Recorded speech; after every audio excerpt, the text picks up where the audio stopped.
বিসমিল্লাহির রহমানির রহিম। প্রিয় সাংবাদিক বন্ধুগণ, আসসালামু আলাইকুম রহমতুল্লাহ। ঢাকা বারের নির্বাচনকে সামনে রেখে যে ষড়যন্ত্র এবং বৈষম্যের দৃশ্য আমরা দেখতে পাচ্ছি, তার প্রেক্ষিতেই আজকের এই সাংবাদিক সম্মেলন। সম্মানিত সাংবাদিক বন্ধুগণ, যে প্রেক্ষাপটকে সামনে রেখে আমরা এখানে এসেছি, সেই প্রেক্ষাপটটা আজকে নতুন করে ব্যক্ত করার কোনো প্রয়োজন নেই। আমরা স্পষ্ট দেখতে পাচ্ছি নির্বাচনকে সামনে রেখে একটি ষড়যন্ত্র হচ্ছে এবং একটি বৈষম্যমূলক আচরণ করা হচ্ছে। বৈষম্যমূলক আচরণটা আমরা এই জন্যই বলছি যে এই নির্বাচন পরিচালনার জন্য একজন প্রধান নির্বাচন কমিশনার আছেন, তাকে সহযোগিতা করার জন্য 10 সদস্য বিশিষ্ট নির্বাচন কমিশনার আছেন। অতীতের ঐতিহ্য অনুযায়ী এই নির্বাচন কমিশনে নির্বাচনে যারা অংশগ্রহণ করেন, যে প্যানেল থাকেন, সেই প্যানেলের মধ্যে ভারসাম্যতা আনার জন্য 5 এবং 5 অর্থাৎ 10 জন কমিশনারের মধ্য থেকে 5 এবং 5 জনে বিভক্ত করে 10 জন কমিশনার নিয়োগ দেওয়া হয়। এবার আমরা আশা করেছিলাম 10 জন নির্বাচন কমিশনারের মধ্য থেকে 5 জন নির্বাচন কমিশনার আমাদের মধ্য থেকে মনোনীত হবেন, যারা নির্বাচন সুষ্ঠুভাবে পরিচালনা করার ক্ষেত্রে কার্যকর ভূমিকা পালন করবেন। কিন্তু সেক্ষেত্রে বারবার অনুরোধ করা সত্ত্বেও সর্বোচ্চ 3 জন সদস্য এখানে গ্রহণ করা হয়েছে এবং এই বিষয়ে লিখিতভাবে আমরা জানিয়েছি, কিন্তু লিখিতভাবে তারা কোনো কার্য বিবরণী বা রেজলিউশন গ্রহণ করেন নাই। মৌখিকভাবে বলা হয়েছিল, তার বাস্তবতা আমরা দেখিনি। দ্বিতীয় হচ্ছে, নির্বাচন কমিশনে 100 জন সদস্য থাকেন, যারা নির্বাচন পরিচালনা করেন, যারা ভোট গ্রহণ করার ক্ষেত্রে প্রত্যক্ষভাবে সম্পৃক্ত। 100 জনের মধ্য থেকে সাধারণত 50 এবং 50 জন সদস্য নেওয়া হয়, যাতে করে আইনজীবীগণ সুষ্ঠু এবং নিরপেক্ষ নির্বাচন হয়েছে বলে নিজেরা স্যাটিসফাই হতে পারে। সেই দৃষ্টিকোণকে সামনে রেখে আমরাও 50 জনের একটি তালিকা তাদের কাছে হস্তান্তর করেছিলাম, কিন্তু আমরা দেখলাম সেখান থেকে মাত্র 30 জনকে গ্রহণ করা হয়েছে। তার মানে বর্তমান যে কমিটি, সেই কমিটি 30:70 অর্থাৎ 30 জন এবং 70 জন। এইটা একটা অভারসাম্যপূর্ণ এবং এটা বৈষম্যপূর্ণ একটা সিদ্ধান্ত নেওয়া হয়েছে। এরপরে আরো কথা থেকে যায়, প্রধান নির্বাচন কমিশনার যদি চান তাহলে আরো 20 জন সদস্য নিতে পারেন। তাহলে পরিস্থিতিটা কি দাঁড়াচ্ছে? তাদের সংখ্যা দাঁড়াচ্ছে 70 + 20 90 জন। পক্ষান্তরে সবুজ প্যানেলের যে প্রতিনিধিত্ব করার কথা, সেখানে দাঁড়াচ্ছে মাত্র 30। এটা চরম বৈষম্যপূর্ণ একটি আচরণ, যে বৈষম্যের বিরুদ্ধে ছাত্র সমাজ এবং এদেশের জনগণ আন্দোলন করে স্বৈরাচার মুক্ত করেছে।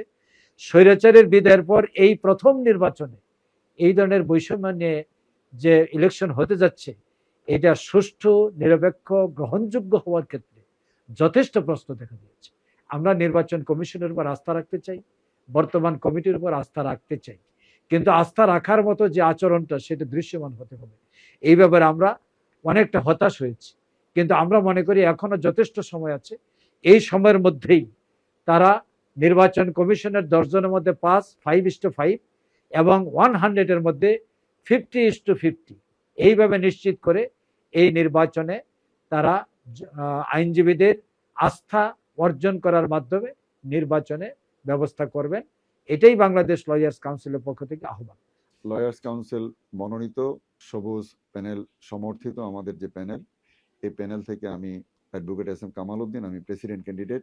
আমরা লিখিতভাবে এই প্রধান নির্বাচন কমিশনার নিয়োগের পরে যাতে আমাদের 5 জন নিয়োগ দেওয়া হয়, ওনার কাছেও আমরা দিয়েছি, বারের কাছে আমরা লিখিতভাবে দিয়েছিলাম। কিন্তু আমাদের এই বিষয়টা ওনারা বলছিলেন যে সম্মানজনকভাবে সমাধান করবেন, কিন্তু পরবর্তীতে আমরা দেখলাম যে ওনারা এটা সম্মানজনকভাবে সমাধান না করে ওনারা 7 জন, আমাদের 3 জন, প্রথমে 2 জন, পরে 1 জন। এরপরেও আমরা বিভিন্ন সময় ওনাদেরকে মৌখিকভাবে এবং লিখিতভাবে আমরা জানানোর চেষ্টা করেছি। সর্বশেষ যেখানে 100 জন নিয়োগ করার কথা, 100 জনের মধ্যে আমরা 50 জনের তালিকা দিয়েছি। আমরা বারবার ওনাদেরকে অনুরোধ করার চেষ্টা করেছি যে সাধারণ লয়ারদের মধ্যে একটা আতঙ্ক কাজ করতেছে। তারা আমাদেরকে প্রশ্ন করে যে আপনারা এই নির্বাচনে সকলের অংশগ্রহণ এবং নিরপেক্ষ নির্বাচনের ব্যাপারে আপনারা কতটুকু আশাবাদী। আমি পরিষ্কারভাবে বলার চেষ্টা করেছি যে ওনাদের উপর আস্থা রাখতে চাই, যে ওনারা সুষ্ঠু নির্বাচনের ব্যাপারে, নিরপেক্ষ নির্বাচনের ব্যাপারে, গ্রহণযোগ্য নির্বাচনের ব্যাপারে পদক্ষেপ গ্রহণ করবেন। এজন্য আমি আবারও অনুরোধ রাখবো যে আমাদের বারের 137 বছরের ঐতিহ্য, এই ঐতিহ্যকে ধরে রাখার জন্য আমরা যেন নতুন আবার বৈষম্যের আমরা প্রক্রিয়ার মধ্যে না যাই, আমরা সকলে মিলে আইনজীবীদের প্রত্যাশা অনুযায়ী একটা গ্রহণযোগ্য নির্বাচন উপহার দিতে চেষ্টা করি এবং সকল আইনজীবীদের এটাই প্রত্যাশা। সম্মানিত সাংবাদিক বন্ধুগণ, কথা অত্যন্ত পরিষ্কার। আমরা নির্বাচন যেন সাধারণ আইনজীবীদের মতের প্রতিফলন ঘটে, তারা তাদের ভোটাধিকার প্রয়োগ করতে পারে, এখানে যেন নিরপেক্ষ পরিবেশ থেকে, আমরা সেই কথাই জানিয়েছি। আমরা কোনো অনুকম্পা চাচ্ছি না, কারো কোনো দয়া চাচ্ছি না। এটা সাধারণ আইনজীবী ভোটারদের অধিকার, একটা সুষ্ঠু পরিবেশে ভোট দেওয়ার পরিবেশ নিশ্চিত করা। আর নিশ্চিত করার জন্য এই কথাগুলো খুবই অত্যন্ত জরুরি, কারণ এটা খুব স্বাভাবিক কথা। প্রতিনিধিত্বের ক্ষেত্রে কোন যুক্তিতে দুইটাই প্যানেল ইলেকশন প্রতিনিধিত্ব করছে? আপনি এক প্যানেলকে দিবেন 70%, আরেক প্যানেলকে দিবেন 30% প্রতিনিধিত্ব, যারা ভোটার নির্বাচন পরিচালনা করা, ভোট কাউন্ট করা, ফলাফল ঘোষণা পর্যন্ত দায়িত্ব পালন করবে। এটা তো বৈষম্য হতে পারে না। কাজেই এই বৈষম্য থেকে মুক্ত হয়ে একটা নিরপেক্ষ নির্বাচন দেওয়ার জন্য পূর্ব শর্ত হচ্ছে এই পুনর্গঠন করা। প্রধান নির্বাচন কমিশনারকে অনুরোধ করতে চাই, আপনার নির্বাচন কমিশনে যে 10 জন সদস্য, তার মধ্যে আপনি দুইটা প্যানেল যেহেতু প্রতিদ্বন্দ্বী, 5-5 করে নিয়ে আস্থাটা ফিরিয়ে আনুন। নাহলে আইনজীবীদের সমালোচনার মুখে পড়বো আমরা শুধু একা না, এই নির্বাচন প্রশ্নবিদ্ধ হবে। সুতরাং এইটা থেকে বাঁচতে হলে অনেক রক্তের বিনিময়ে এই বৈষম্য বিরোধী আন্দোলনের সফলতার প্রেক্ষাপটে আজকে নতুন নির্বাচন হচ্ছে। ঢাকা বারের ঐতিহ্য অনেক বড় ঐতিহ্য। কাজী ফ্যাসিস্টদের আমলের যে অপকর্ম, তার যদি পুনরাবৃত্তি ঘটে, আইনজীবী সমাজ তা মেনে নেবে না। এখনো সময় আছে। আমরা অনুরোধ করতে চাই, অবিলম্বে নির্বাচন কমিশনের কমিশনারদের সংখ্যা সমান সংখ্যক ইনক্লুড করেন। আপনি প্রধান নির্বাচন কমিশনার, এইবারের আপনি সিনিয়র মেম্বার এবং আপনি নিজেও এই প্রতিনিধি ছিলেন এইবারের বিভিন্ন ফোরামের পর্ষদের। কাজে অবিলম্বে আপনি আপনার এই সিদ্ধান্তকে পরিবর্তন করে ন্যায় ইনসাফ প্রতিষ্ঠার জন্য, আইনজীবীদের অধিকার প্রতিষ্ঠার জন্য, নির্বাচন সুষ্ঠু হওয়ার জন্য এই 5-5 করে সমতা আনুন।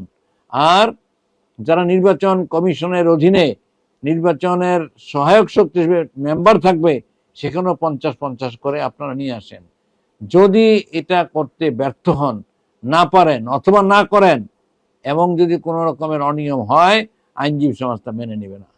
আমরা প্রত্যাশা করি এখানে যারা আইনজীবী, বিজ্ঞ আইনজীবী, লার্নেড, এবং প্রত্যেকেই একটা সুষ্ঠু পরিবেশ চায়, কেওয়াস চায় না।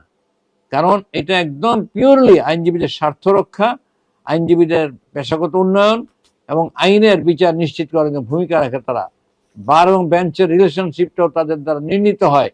এতগুলি ফ্যাক্টর জড়িত। কাজে আল্লাহর ওয়াস্তে নির্বাচনের প্রশ্নবিদ্ধ করবেন না, এবং অবিলম্বে আপনার পক্ষ থেকে ঘোষণা আশা করি যে নির্বাচন কমিশনার 5 জন সবুজ প্যানেল পক্ষ থেকে নিবেন, সমর্থিত প্যানেল থেকে, আর আপনারও 5 জন থাকবেন। আর নির্বাচন কমিশনার যে 100 দায়িত্বপ্রাপ্ত অফিসার থাকবেন, তাদের সদস্যদের 50-50 করবেন। আমি এই কথা বলে, এই প্রত্যাশা ব্যক্ত করে আমরা আশা করি ওনারা এই সুবিবেচনায় এই বিষয়টা নিবেন এবং নির্বাচন যাতে সুষ্ঠু হয়, গ্রহণযোগ্য হয়, চেষ্টা করবেন। সবাইকে ধন্যবাদ। আপনাদের মাধ্যমে আমি গোটা আইনজীবীদের প্রতিনিধি হিসেবে যারা নির্বাচন দায়িত্বে আছেন, স্টিয়ারিং আছেন, তাদের বিবেকের কাছে এই আবেদন রেখে আমার কথা শেষ করছি। আসসালামু আলাইকুম রহমতুল্লাহ।